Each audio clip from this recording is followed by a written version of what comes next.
برادران ملت اسلامیہ، السلام علیکم ورحمۃ اللہ وبرکاتہ۔ الحمد للہ الحنان المنان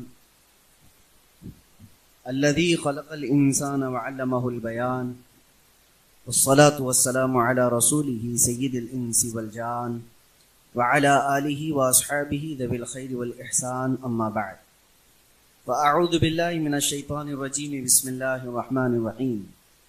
فاما الزبد فيذهب جفاء واما ما ينفع الناس فيمكث في الارض كذلك يضرب الله الامثال، صدق اللہ مولانا العظیم۔ بارگاہ رسالت معاب صلی اللہ علیہ وسلم میں درود پاک کا ہدیہ پیش کریں۔ اللہم صل علی سیدنا محمد معدن الجود والکرم وآلہ واصحابہ الکرام وابنہ الکریم وبارک وسلم صلاۃ دائمۃ سرمدا ابدا۔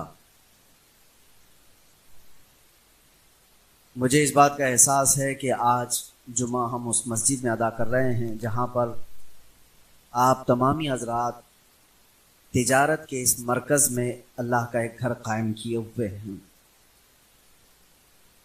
اور جہاں تک میرا گمان ہے کہ تقریباً سارے لوگ تاجر حضرات ہیں، سب کسی نہ کسی تجارت سے لگے ہوئے ہیں۔ تجارت کی منڈی میں زیادہ طور پر تاجروں کا ہی آنا جانا اور انہی کا رہنا ہے، اور آپ نے اس بات کا احساس کیا یا پچھلے بزرگوں نے اس کا خیال ضرور رکھا کہ تجارت ہوتی رہے لیکن اللہ کی یاد سے غافل نہ رہیں، اسی لیے یہ مسجد قائم ہوئی، ورنہ بازاروں میں مسجد کہاں ہوتی ہے۔ اللہ تعالیٰ اس مسجد کے قائم کرنے والے اور عبادت کی طرف توجہ دینے والوں کو شاد و آباد رکھے، اور ان کی قبروں میں اللہ تعالیٰ اس کا ثواب پہنچائے۔ چند باتیں یہ عرض کر کے پھر میں آگے رخصت ہوتا ہوں۔ پہلی بات تو یہ ہے کہ یہ تجارت اسلام کا ایک بڑا حصہ ہے، بلکہ یوں سمجھ لیں کہ حدیث پاک میں ہے نماز کے بعد سب سے افضل عمل حلال رزق کی تلاش کرنا۔ نماز اہم العبادات ہے، افضل العبادات ہے، اور قرآن پاک میں بھی اللہ تعالیٰ سورۃ الجمعہ میں یوں فرماتا ہے فَإِذَا قُضِيَتِ الصَّلَاةُ فَانتَشِرُوا فِي الْأَرْضِ، جب نماز ہو جائے تو زمین میں پھیل جاؤ، اپنی روزی تلاش کرو۔ نماز کے بعد حلال روزی تلاش کرنا یہ افضل ترین عبادات میں سے بھی ہے اسلام میں، ایک عبادت ہے یہ۔ تجارت کرنے والا اس کو دنیا پرست اس وقت کہا جائے گا جب اس کے سینے پر، اس کے دل پر دنیا غالب آ گئی، مال غالب آ گیا اور اللہ رسول کو چھوڑ دیا ہو، ورنہ وہ ذکر الہی کے ساتھ 24 گھنٹے تجارت کر رہا ہو تو وہ دین میں ہی ہے، وہ عبادات میں ہی ہے۔ اور اسی لیے میرے آقا صلی اللہ علیہ وسلم کے پاس ایک صحابی نے آ کر کے عرض کیا تھا کہ میں گھروں کی تعمیر کرتا ہوں، معمار ہوں، مستری جس کو آپ کہیں گے، میرا کیا ہوگا آخرت میں؟ حضور پاک صلی اللہ علیہ وسلم نے فرمایا تم ابراہیم علیہ السلام کے ساتھ قیامت میں اٹھائے جاؤ۔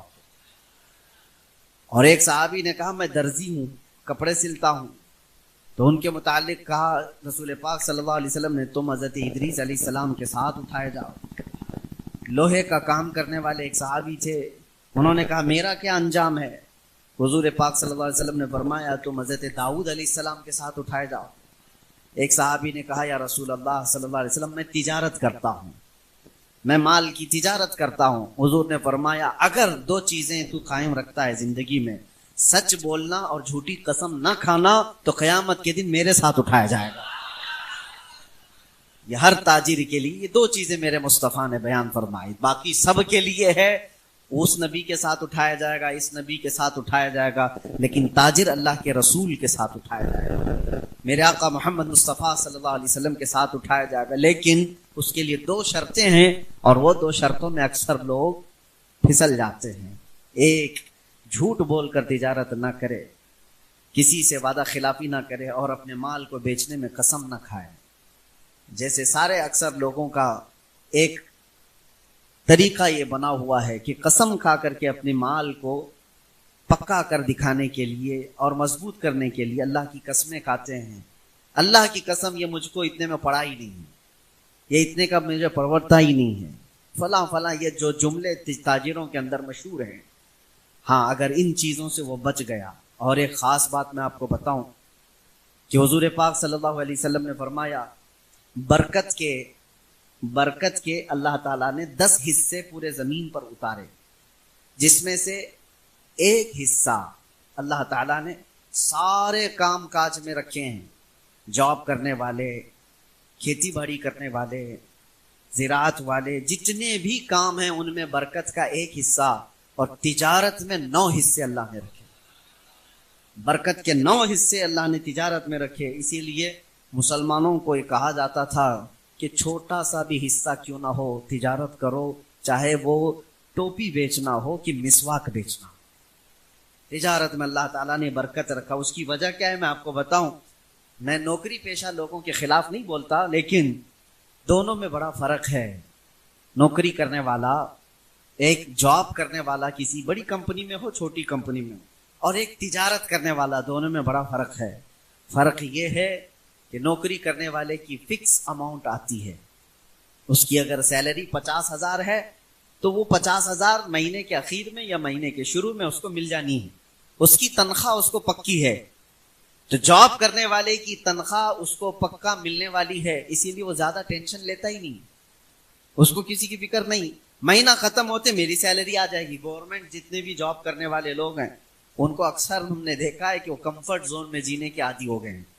بالکل آرام سے، ان کو کوئی دوسری چیزیں چاہیے نہیں. بھائی میں گورنمنٹ امپلائی ہوں، مہینے کے ختم میں میری 50,000 1,00,000 سیلری آ جاتی.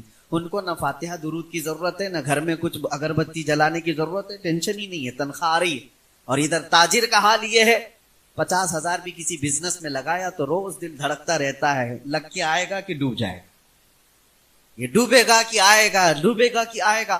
روزانہ یہ دعاؤں میں بھی ہے، علماء کے پاس بھی ہے، فاتحہ درود بھی گھر میں ہے، اور اللہ سے لگا ہوا ہے کہ مولا میرے مال کو نقصان ہونے سے بچا لے. تو اس کا تعلق اللہ سے زیادہ بڑھ جاتا ہے. اسی لیے کہا گیا ہے نوکری پیشے والے سے زیادہ تاجر کا توکل اللہ کی ذات پر ہوتا ہے. اللہ کی ذات پر اس کا یقین زیادہ ہو جاتا ہے. ڈوبتا ہے تو بھی، فائدے میں آتا ہے تو بھی اللہ کے حوالے وہ کر دیتا ہے.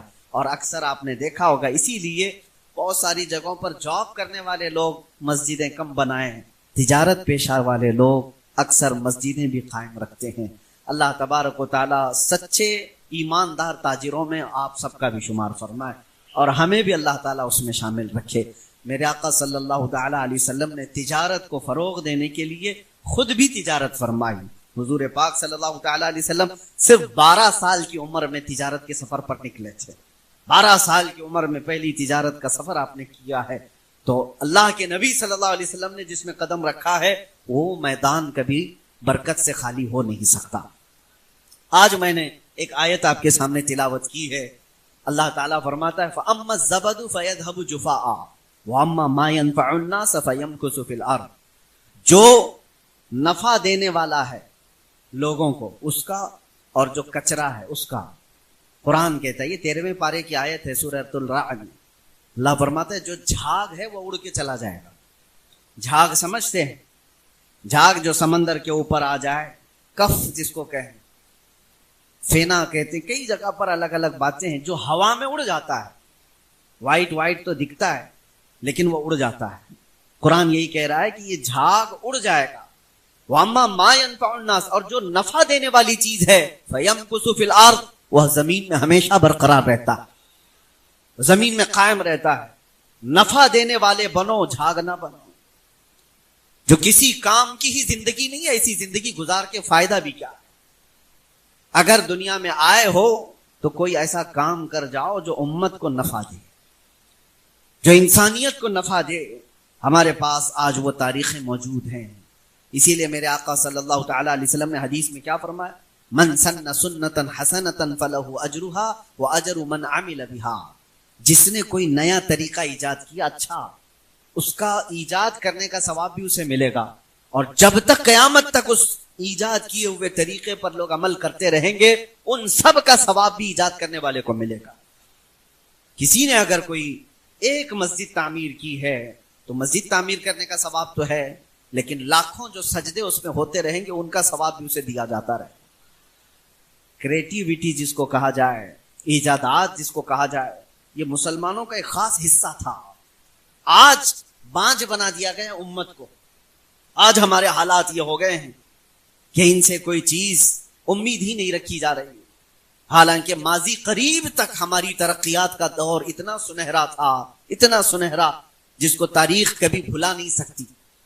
میں آج مسلمان نوجوانوں سے اور جتنے بھی اہل ثروت حضرات ہیں ان سے بھی یہ گزارش کروں گا، اللہ نے جس میدان میں آپ کو طاقت دی ہے اس میدان میں کوئی ایسی ترقی کر جاؤ کہ تمہارے آنے کا زمین پر کوئی مطلب رہے، اس زندگی کا کوئی معنی تو رہے، ورنہ یوں آئے اور یوں چلے گئے. اسی لیے شاعر نے کہا ہے موت اس کی جس کا کرے زمانہ افسوس، یوں تو یہاں آئے ہیں سبھی مرنے کے لیے. جس کے جانے کے بعد امت میں ایک خلا واقع ہو جائے، جس کے جانے کے بعد دنیا اس کے غم میں روئے، جس کے جانے کے بعد دنیا کو محسوس ہو کہ کوئی بہت بڑی چیز گئی ہے. ورنہ ہماری زندگی ایسی نہ ہو کہ جنازہ جانے کے بعد لوگ یہ کہیں دھرتی کا بوجھ چلا گیا، زمین کا کچرا ختم ہو گیا. عزیزان گرامی وقار، آپ کی زندگی سے متعلق اور ہماری زندگی سے متعلق ایک بات میں عرض کرتا ہوں. مولانا جلال الدین رومی رحمۃ اللہ تعالی علیہ بیان فرماتے ہیں ایک بہت عظیم چیز ہے، بہت عظیم چیز ہے. خاص طور پر ایک واقعہ انہوں نے بیان کیا ہے. ایک ملک ایسا ہے، ایک ملک ایسا افریقہ کا ملک، شروع میں انہوں نے ایسی بیان کیا کہ جہاں کی حکومت کا طریقہ بالکل الگ ہے. وہ ایک ملک ایسا ہے، ان کی حکومت کا طریقہ ایسا ہے کہ 1 سال ہی بادشاہ رہتا ہے کوئی، اور بادشاہ بنانے کا طریقہ ایسا ہے کہ ملک کے جتنے بھی ذمہ دار حضرات ہیں وہ ملک کی سرحد پر جا کر، باؤنڈری پر جا کر سال کی پہلی تاریخ میں کھڑے ہو جاتے ہیں رات کو، اور صبح جیسے ہوتی ہے جو شخص ملک میں پہلے داخل ہوا وہ ان کا بادشاہ ہے. جو بھی مسافر آیا، کوئی بھی آیا، وہ ان کا بادشاہ ہے. لیکن اس بادشاہ کو پہلے بتا دیتے ہیں کہ آپ ہمارے بادشاہ ہو، آپ کو ہم تخت پر بٹھائیں گے، تاج پہنائیں گے، ساری اختیارات آپ کو دیں گے، لیکن سال گزر جائے گا پورا تو آپ کو اٹھا کر لے جا کر ایک جنگل میں چھوڑ دیں گے. اور وہ جنگل اتنا خطرناک کہ جہاں بھیڑیے ہیں، درندے ہیں، جانور ہیں، پھاڑ کھائیں گے، ختم ہو جائے گا. تو جو اس بات کو منظور کرتا ہے بادشاہ کی کرسی پہ بیٹھتا ہے، اور جو کہتا ہے نہیں مجھے نہیں چاہیے اسے چھوڑ دیا جاتا ہے. دوسرے کا انتظار ہر سال کا ان کا معمول تھا. یہ جس کو بھی تاریخ میں، پہلی تاریخ میں ملک میں داخل ہوتا دیکھتے اس کو بادشاہ بناتے، لیکن پہلے سے بتا دیتے تھے کہ سال بھر کے بعد ہونا کیا ہے. 1 سال ایسا بھی آیا کہ جب ایک بادشاہ کو جنگل میں چھوڑا ہے، درندے کھا چکے ہوں گے، خوفناک جنگل تھا، نئی تاریخ میں نئے بادشاہ کو چننا تھا. ملک کی سرحد پر آ کر بڑے لوگ کھڑے ہو گئے.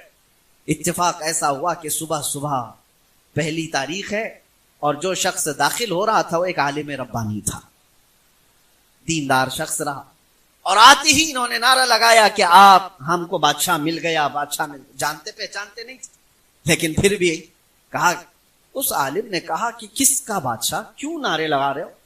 انہوں نے کہا ہمارا نیم ہے، ہمارا دستور ہے، سال کی پہلی تاریخ میں جو ہمارے ملک میں پہلا شخص داخل ہوتا ہے وہ ہمارا بادشاہ ہوتا ہے. انہوں نے پوچھا تو پھر کیا کرتے ہو؟ لوگوں نے کہا تاج پہناتے ہیں، جلوس نکالتے ہیں، کرسی پر بٹھاتے ہیں. کہا پھر کیا کرتے ہو؟ کہا ساری فوج آپ کی، سارے وزیر آپ کے، سارا ملک آپ کے اختیار میں. پھر کیا ہوتا ہے؟ کہا سال گزر جاتا ہے تو آخری تاریخ میں آپ کو لے جا کر ہم جنگل میں چھوڑائیں، یہی ہمارا نیم ہے، کیا آپ کو منظور ہے؟ اس عالم نے کہا ہاں منظور ہے. بادشاہت قبول کر لیا. ویسے تو انسانوں کی فطرت ہے، کارپوریٹر بھی اگر بننا چاہے تو کون منع کرتا ہے؟ اگر چھوٹا سا عہدہ بھی مل جائے کون منع کون کرتا ہے؟ لیکن اس کو قائم کون رکھتا ہے؟ یہ اپنے کمال کی بات ہے. اس عالم نے کہا منظور ہے. آئے، تاج پہنے، کرسی پر بیٹھے، وزیروں کو بلایا، فوج کو بلایا، دیکھا پہلا دن ہے، سارے نظام قائم ہو گئے. اور آج بادشاہ کا پہلا آرڈر یہ تھا، ملک کو اپنے ہاتھ میں لینے کے بعد پہلا آرڈر یہ ہے کہ مجھے وہ جنگل دکھایا جائے جہاں پر لے جا کر آخر میں چھوڑتے ہیں. بادشاہ کا آرڈر تھا تو سب لے کر کے چلے. جلوس گیا اور جنگل دیکھا تو اتنا خوفناک، وہاں پر کھوپڑیاں، ہڈیاں پرانے لوگوں کی پڑی ہوئی جن کو درندے کھا چکے ہیں، کانٹے دار درخت، خوفناک آوازوں سے بھرا ہوا جنگل. بادشاہ پہلے ہی دن دیکھ کر کے واپس آ گئے. کہا پھر فوج کے آدھے حصے کو کہا یہ جو جنگل کا خوفناک حصہ ہے اس میں جتنے کانٹے کے جھاڑیاں ہیں سب نکالے جائیں, کھوپڑیاں ہٹائی جائیں اور اس کو پورے طور پر صاف کیا جائے. مہینے بھر تو جنگل صاف ہوتا رہا. دوسرا مہینہ آیا تو بادشاہ نے حکم دیا کہ وہاں ایک شاندار محل بنایا جائے. پھر ایک مہینے بھر وہاں پر محل کی تعمیر ہوتی رہی. تیسرے مہینے بادشاہ نے کہا ایک ہاؤس تعمیر کیا جائے. چوتھے مہینے کہا یہاں ایک باغیچہ بنایا جائے. 6 مہینے تک تو وہ محل ہی بناتا رہا. اس جنگل کے اندر جتنے تھے سب کو بدل کر کے اس نے ایک بہت خوبصورت قلعہ بنا دیا. پھر اس کے بعد کہا میرے دربار سے لے کر اس جنگل جانے تک کے راستے کو پورا خوبصورت بنا دیا جائے. 4 مہینے اسی میں لگ گئے, پورا خوبصورت بنا دیا. اور اس کے بعد دیکھو تو نہ وہ جنگل ہے نہ وہاں کوئی خوفناک جھاڑیاں, پھولوں سے سجا ہوا ایک باغیچہ جس میں نہر بہ رہی ہے. خوبصورت ترین حصہ اس نے بنا دیا. اور ابھی سال کو ختم ہونے میں دن باقی تھے. اب گن رہا ہے کب ختم ہوگا کہ یہ لوگ لے جا کے چھوڑے. جب سال ختم ہو ایک ایک دن گنتا ہوا گزار رہا ہے, گننے میں دن گزر نہیں رہے. بہرحال جیسے دن ختم ہوئے جلدی سے بادشاہ نے سب کو بلایا, میرا سال ختم ہو گیا, مجھے لے جاؤ, جہاں چھوڑتے تھے وہاں چھوڑاؤ. سارے لوگ آئے اور آ کر کے انہوں نے کہا بادشاہ سلامت, آج سے ہمارا نیم بدل گیا ہے, ہمارا قانون بدل گیا ہے. کہا کیا ہوا کیا؟ کہا نہیں, 1 سال کے بعد جو ہم جنگل میں چھوڑ آتے تھے سب نے یہ طے کر لیا کہ اب ہمیشہ کے بادشاہ آپ ہی ہو, اب آپ ہی ہو. کہا ایسا کیوں بدل لیا, ایسا کیوں تم نے قانون بدل لیا؟ کہا اب تک ہم نے دیکھا جو بھی بادشاہ تھا وہ بیوقوف تھا, صرف اپنے مزے میں جیتا تھا. یہ پہلا بادشاہ ہم نے دیکھا جو بعد میں جانے والی منزل کی تیاری ابھی سے کر رہا تھا. عقل مند جو بادشاہ ہے ہم نے دیکھ لیا, جو آخرت کی تیاری کر رہا ہے وہی حقیقت میں ہمارا بادشاہ ہے. مولانا جلال الدین رومی یہ واقعہ بیان کر کے کہتے ہیں اے پڑھنے والے, یہ کوئی ملک کا قانون نہیں ہے, یہ پوری دنیا کا قانون ہے. دنیا میں جب تم آتے ہو تو ہر کوئی تمہیں بادشاہ بنا دیتا ہے. جب تم پیدا ہو کر کے اس دنیا میں آئے تھے تمہیں اٹھانے والے, تمہاری تعریف کرنے والے, تمہارے آس پاس گھومنے والے سب موجود ہیں, لیکن زندگی کے ختم ہوتے ہی تمہیں جس قبرستان میں چھوڑ آیا جاتا ہے وہ وہی ہڈیوں اور کھوپڑیوں والی جگہ ہے جہاں تمہیں چھوڑ دیا جاتا ہے. لیکن اگر تم یہاں رہتے ہوئے جہاں جانا ہے اس کو پہلے سے تیار کر لیا تو یہ تمہیں چھوڑ تو دیں گے, لیکن 800 سال گزر جانے کے بعد بھی غریب نواز کی جیسا تمہاری بارگاہ میں بھی خدمت انجام دیتے رہے. 800 سال گزر گئے سلطان الاولیاء غریب نواز کو, ان کی بادشاہت ختم نہیں ہوئی, اس لیے کہ وہ ہمیشہ کا بادشاہ بنا لیا گیا. زندگی میں رہ کر کے انہوں نے آخرت کی تیاریاں کی ہیں. یہی میں کہنا چاہتا ہوں میرے عزیزو, نفع دینے والے اور اس دنیا میں آ کر کے جینے کا کوئی مقصد بنانے والے وہی اس زمین پر قائم رہتے ہیں. باقی سارے کچرے. قبرستان میں جاؤ تو تختیاں بھی بجھ گئی ہوں گی, قبروں کے پتہ بھی نہیں حالات, کون گیا کتنے سال پرانا ہے. لیکن کچھ قبریں ایسی ہیں جو صرف دفن نہیں ہوئی ہیں, ہمارے سینوں پر حکومت کر رہی ہیں. وہ قبریں ہیں. ایک انگریز مورخ آیا تھا ہندوستان, اس سے واپس جانے کے بعد پوچھا گیا ہندوستان کا سب سے بڑا عجوبہ کیا دیکھا؟ اس نے کہا تاج محل تو 7 عجوبوں میں گنا جاتا ہے, لیکن تاج محل سے زیادہ عجوبے کی بات میں نے اجمیر میں دیکھا. اس لیے کہ ایک قبر ہے اور لاکھوں مسلمانوں پر حکومت کر رہی ہے.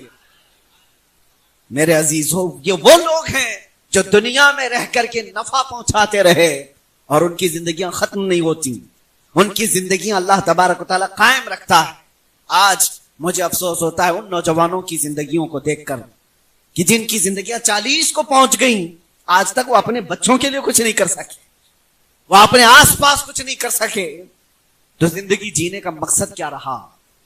اس دنیا میں آنے کا تم نے کس کو نفع پہنچایا؟ یہ ایک فکر کے ساتھ جیتا رہے. میرے آقا صلی اللہ علیہ وسلم کی حدیث ہے, میں آپ کو سناؤں. من لم یہتم بامرنا فلیس منا. حضور فرماتے ہیں جو میری امت کے نفع کے بارے میں نہیں سوچا وہ میری امت میں سے نہیں ہے. جو اس حال میں صبح کیا کہ میری امت کی بھلائی کا نہیں سوچا, حضور فرماتے ہیں وہ ہم میں سے نہیں ہے. کتنے لوگ ایسے ہیں جو نفع کا سوچتے ہیں, کتنے لوگ ایسے ہیں آج میرے پاس ایک کتاب تھی، ماذا قدم المسلمون للعالم، کافی بڑی کتاب، اور اس میں اتنے ذخیرے لکھے ہوئے تھے، پڑھ کر کے حیرت ہوتی ہے. ہر مسلمان نوجوان کو پڑھنا چاہیے.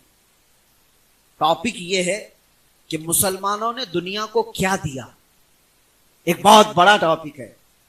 ہمارے پرکھوں نے، ہمارے علماء نے، ہمارے دانشوروں نے اس دنیا کی ترقیات میں کیا حصہ لیا.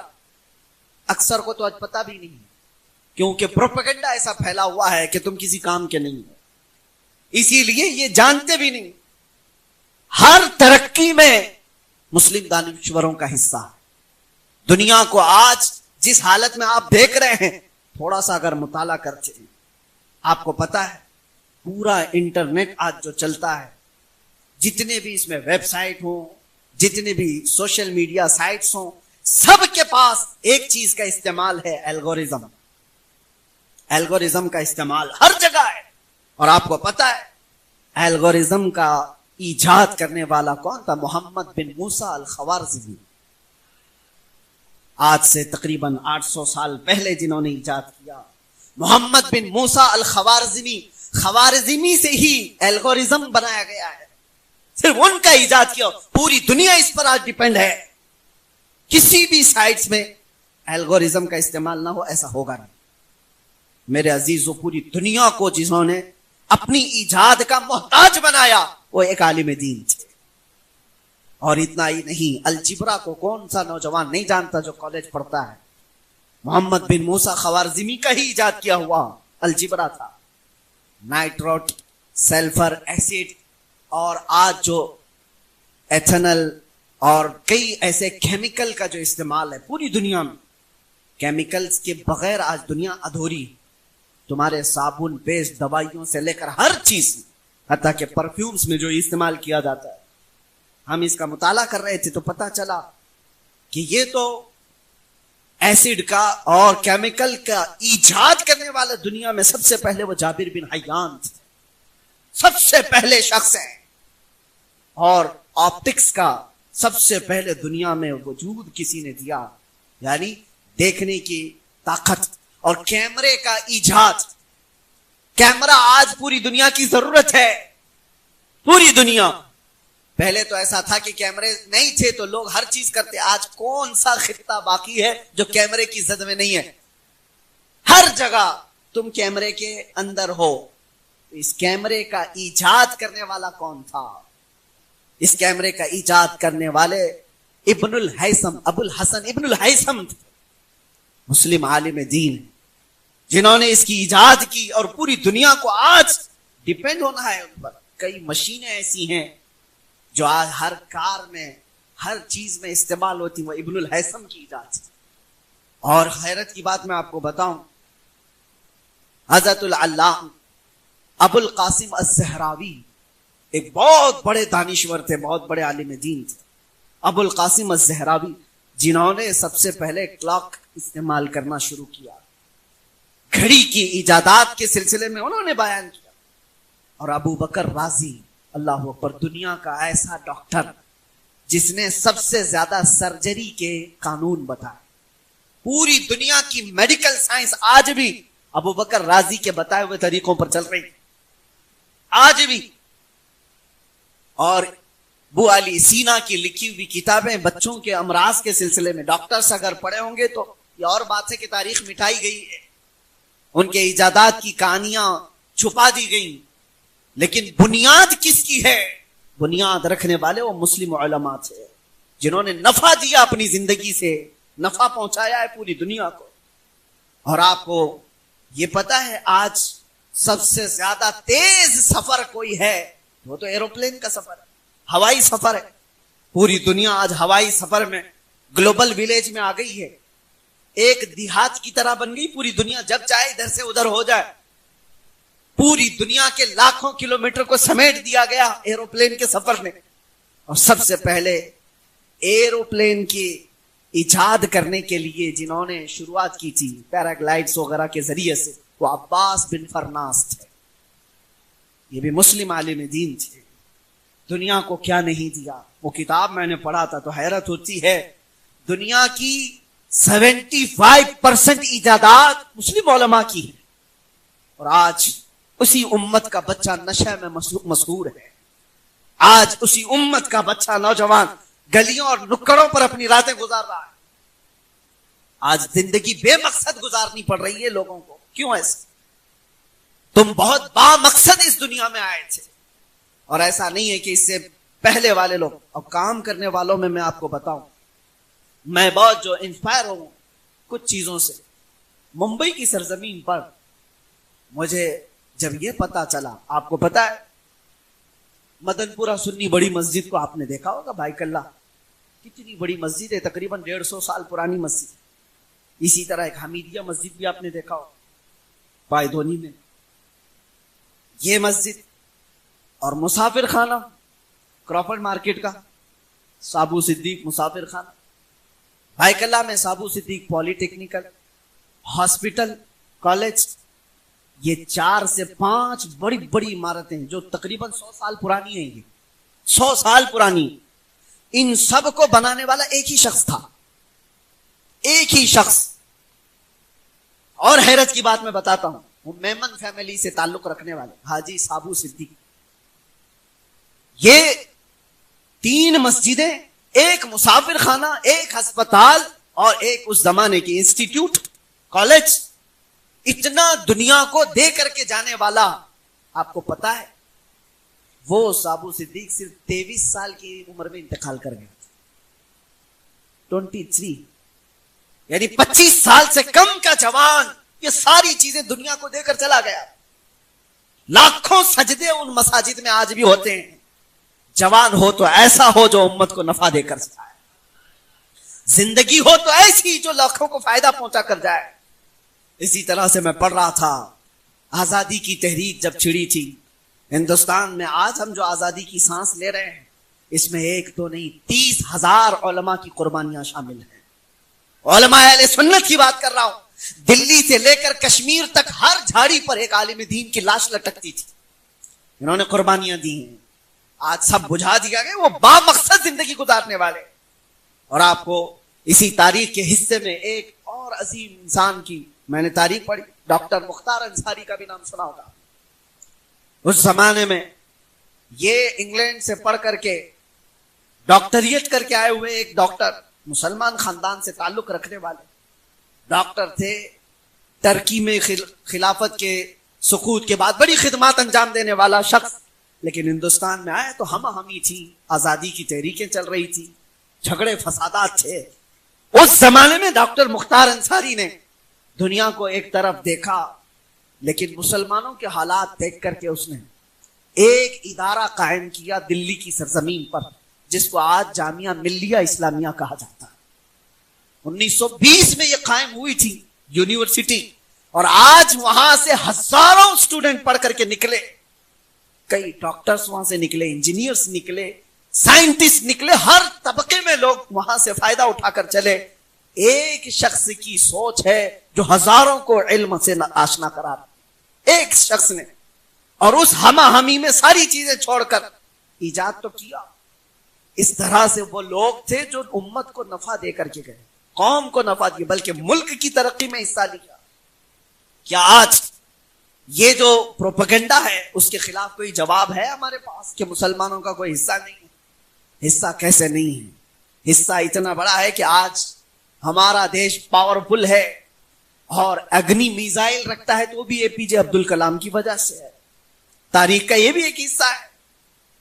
ہندوستان پاورفل ہے، نیوکلیئر پاور رکھتا ہے، تو اس کا بھی صحرا ایک ڈاکٹر عبد الکلام کے سر جاتا ہے. یہ دنیا کو پتا ہے. کہاں کہاں سے وہ پلہ جھاڑتے رہیں. آزادی گیٹ پر 1 لاکھ سے زیادہ مسلمان شہیدوں کے نام لکھے ہوئے ہیں. 1 لاکھ سے زیادہ. یہ با مقصد زندگی جینے والے لوگ تھے. آج میں یہ تمام باتیں رکھ کر کے اس لیے عرض کر رہا ہوں، اللہ نے اگر تمہیں مال دیا، ثروت دیا اور وقت دیا ہے تو یہ انٹرنیٹ پر تباہ و برباد کرنے کے لیے نہیں. زندگی بہت تھوڑی سی ہے، زندگی بہت شارٹ ہے. آج یا کل میں پتہ نہیں کب ہمیں بلاوا آ جائے. مسجدوں سے روز اعلان سنتے ہیں فلاں بن فلاں کا انتقال ہو گیا، جنازے کی تیاری کی جائے. ایک دن ہمارا بھی میسج گھوم جائے گا. کہ فلاں صاحب چلے گئے دنیا سے، لوگ تھوڑی دیر کے لیے غم کا شیئر کرتے رہیں گے، اس کے بعد پھر بھلا دیے جائیں گے، لیکن اگر نفع دینے والی ذات ہے تو قیامت تک ہم باقی رہیں گے۔ آج میرے عزیزوں، قیامت تک جن اشخاص باقی رہنے والے، ان کی مختصر تاریخیں میں نے آپ کے سامنے رکھی۔ اللہ نے جو کچھ بھی تمہیں دیا ہے اس کا استعمال امت کو نفع دینے کے لیے کرو۔ حضرت جنید بغدادی رحمۃ اللہ تعالی علیہ کے ساتھ ان کے مرید چل رہے تھے، دریا میں ایک بچھو ڈوب رہا تھا۔ توجہ سے سنیں، ایک بچھو ڈوب رہا تھا پانی میں، تو حضرت جنید بغدادی نے ہاتھ ڈال کر اس بچھو کو باہر نکالا۔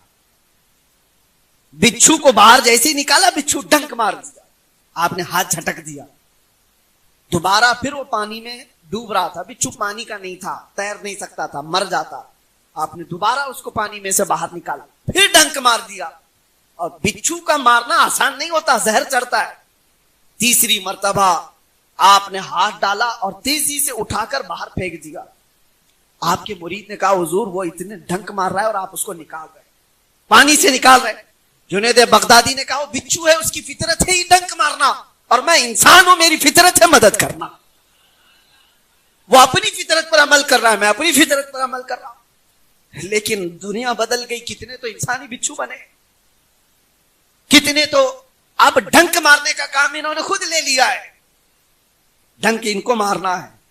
ہمیں تو نفع دینے کے لیے بھیجا گیا تھا۔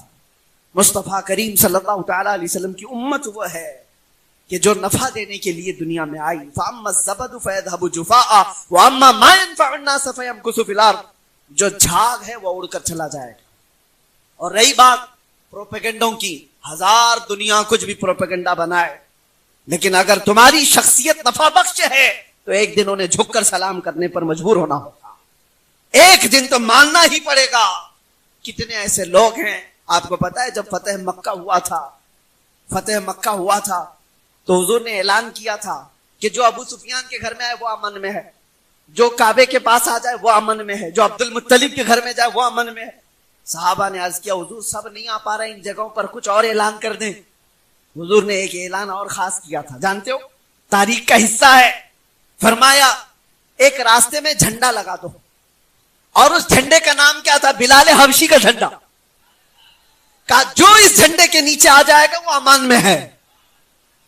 وجہ کیا تھی؟ لوگ وہاں پہنچ رہے تھے، جو جھنڈے کے قریب گئے ان کی جان کو امان۔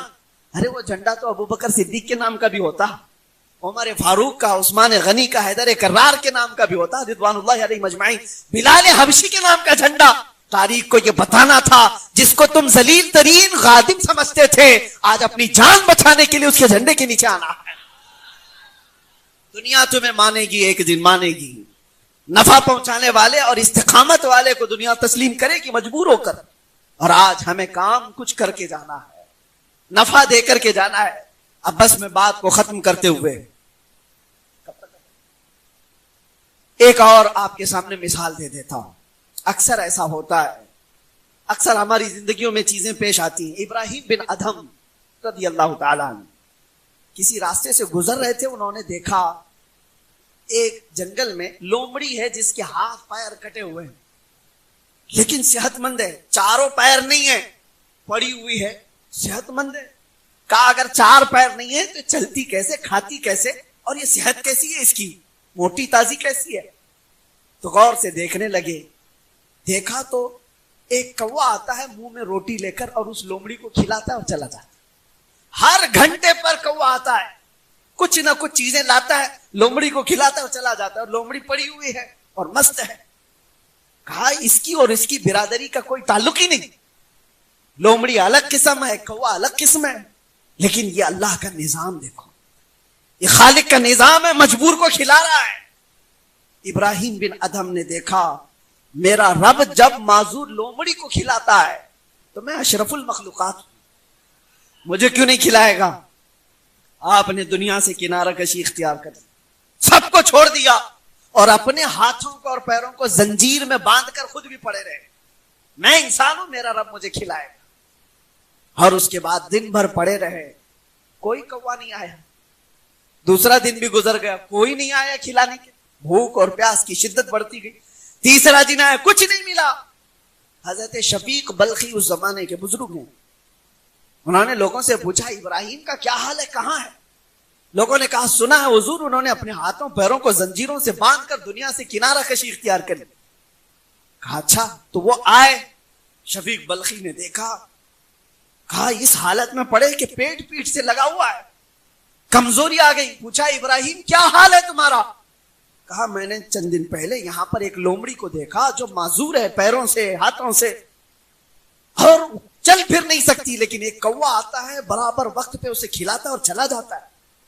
تو شفیق بلخی نے پوچھا تو پھر کیا سوچا تم نے؟ کہا جب رب تعالیٰ معذور لومڑی کو کھلا سکتا ہے تو میں اشرف المخلوقات مجھے کیوں نہیں کھلائے گا؟ اس لیے میں نے بھی زنجیریں باندھ لی اور پڑا رہا. حضرت شفیق بلخی نے دو جواب دیے ابراہیم بن ادم. پہلا جواب تو یہ تھا کہ ابراہیم تم نے دیکھا, لیکن کیا تم یہ حیثیت رکھتے ہو کہ خدا کا امتحان لو کہ وہ کھلاتا ہے کہ نہیں کھلاتا ہے؟ تو امتحان لینا چاہ رہا ہے اپنے رب کا, تو بندہ ہے اور خالق ہے. دوسری چیز آپ نے فرمایا ابراہیم تم نے تصویر کا ایک ہی رخ دیکھا, تصویر کا ایک سکے کا ایک رخ دیکھا. معذور لومڑی کو تو دیکھا, کھلانے والے کوے کو کیوں نہیں دیکھا؟ تو لومڑی بننے سے بہتر تھا کہ اللہ نے طاقت دی کھلانے والا کوا بن جاتا جو معذوروں کو کھلا رہا ہے. رب کے نظام میں یہ دونوں بھی تو ہیں. معذور تو بننے کی کوشش کیا تھا نہیں, اللہ نے تجھے طاقت دی ہے تو نفع پہنچانے والا بن جائے. آج اگر آپ کے پاس زندگی سلامت ہے تو ایسا کام کرو جو دوسرے کو نفع ملے, ورنہ زندگی بے سود ہے, زندگی ختم ہے. میرے عزیزوں آج ہزاروں محتاج تمہاری طرف انتظار میں لگے ہوئے ہیں. کتنے ایسے لوگ ہیں جن کو ہماری ضرورت ہے اور آپ کی ضرورت ہے. بہت لوگ ایسے ہیں, نوجوانوں سے میں کہتا ہوں پوری راتیں جو تمہاری برباد ہوتی ہیں, تمہارے آس پاس بہت ساری دنیا تمہارے نفع کے انتظار میں ہے. تمہاری بہنیں, تمہاری مائیں, تمہارے بچے. مجھے آج بھی وہ بات یاد ہے, ایک جنازے میں تھا میں, 6 سال کی بچی جس کا انتقال ہوا ہے, اس کی بچی 6 سال کی, اور مرا ہوا آدمی کینسر میں انتقال ہوا تھا, موت کینسر تھا. وہ بچی نے مجھ سے کہا تھا ابا ہمارے انتقال کر گئے, گٹکا بہت کھاتے تھے اور منہ کا کینسر ہو گیا تھا اور اس میں انتقال کر کے چلے گئے, لیکن حضرت ہم کو بتائیں ہمارا کیا قصور تھا, اس ہمارا کیا قصور تھا؟ اس کا کوئی جواب ہمارے پاس نہیں. ان بچوں کا قصور کیا ہے جو ان کو تنہا یتیم کر کے چھوڑ چلا گیا؟ اس کی بیوہ کا کیا ہوگا, وہ کس کے گھر پر محتاجی کی زندگی گزارے گی؟ تمہاری زندگیاں دوسروں سے جڑی ہوئی, تمہارا جینا صرف تمہارے لیے نہیں ہے. اللہ تعالیٰ نے ایسا نظام رکھا ہے کہ ہمارا جینا, ہم خود چاہتے تو کچھ بھی فیصلہ لے لیتے. کیا ہمیں خودکشی کرنے کی اجازت ہے؟ کیوں نہیں ہے؟ کیونکہ ہم اپنی جان کے مالک ہی نہیں ہیں.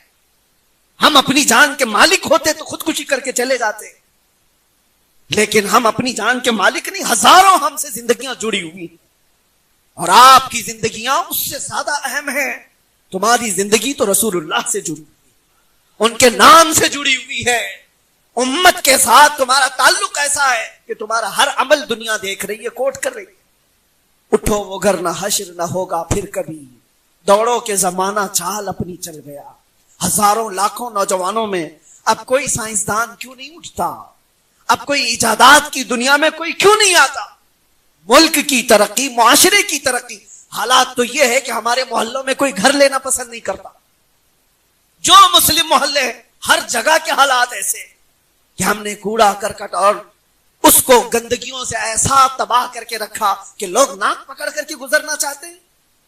یہ تو ہماری زندگی نہیں تھی, بلکہ ایک دور وہ تھا, اٹلی, ڈنمارک, ناروے, یہ یورپ کی کنٹریز کا نام میں بتا رہا ہوں. وہاں کے بادشاہ اپنے بچوں کو پڑھنے کے لیے اندلس کے علماء اسلام کے پاس بھیجا کرتے تھے, اور جب کبھی کوئی عالم دین سے پڑھ کر کے یورپ کا بچہ آتا تھا اسے دیکھنے کے لیے بھیڑ جمع ہوتی تھی کہ مسلم علماء سے پڑھ کر کے آیا ہوا بادشاہ کا بیٹا ہے.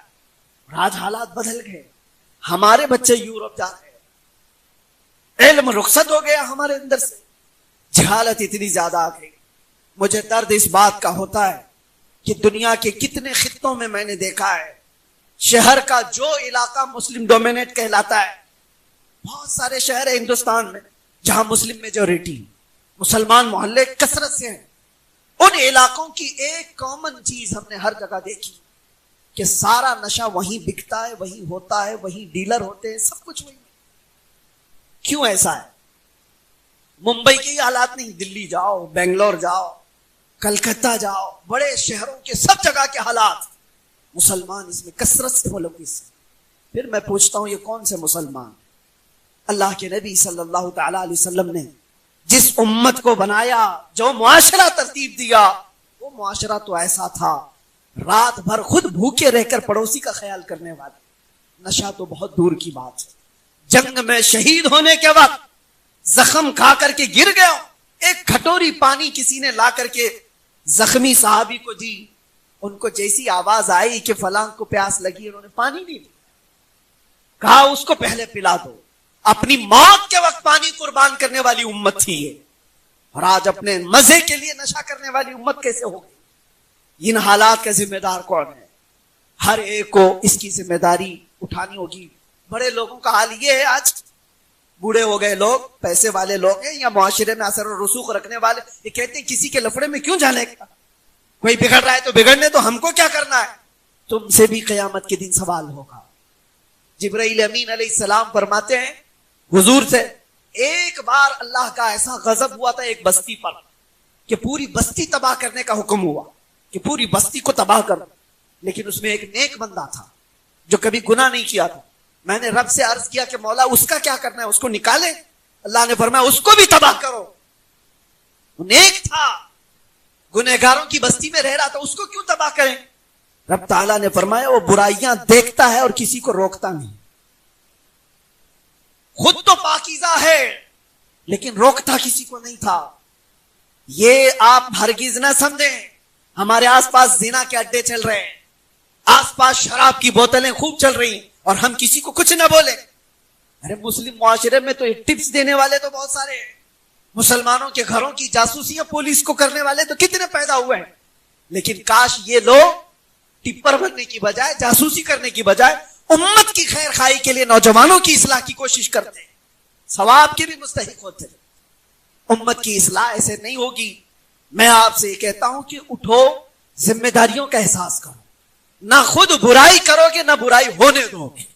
جب اس مسئلے پر ہر کوئی عمل کرے گا انشاءاللہ پاکی تو شروع ہوگی۔ اور کچرا بہت زیادہ ہے، ضروری نہیں کہ ایک ہی دن میں صاف ہو جائے، شروعات کرو تو چند مہینے گزرے، چند سال گزرے، پھر وہ معاشرہ آ جائے گا جب گزرنے والے کہے گا، گزرنے والا یہی کہے گا اس معاشرے سے مدینے کی خوشبو آیا کرتی۔ ہمیں بس وہ معاشرہ چاہیے جہاں سے گزرنے والے کو میرے مصطفیٰ کی خوشبو آئے۔ اللہ کریم ہمیں کہنے سننے سے زیادہ عمل کی توفیق عطا فرمائے، ہمیں نفع بخش زندگی عطا فرمائے، امت کے نفع کے لیے جینے کی توفیق عطا فرمائے۔ بارگاہ رب العزت میں یہ دعا ہے اللہ حلال کھلائے اور حرام سے بچائے۔ وآخر دعوانا ان الحمد للہ رب العالمین۔ السلام علیکم۔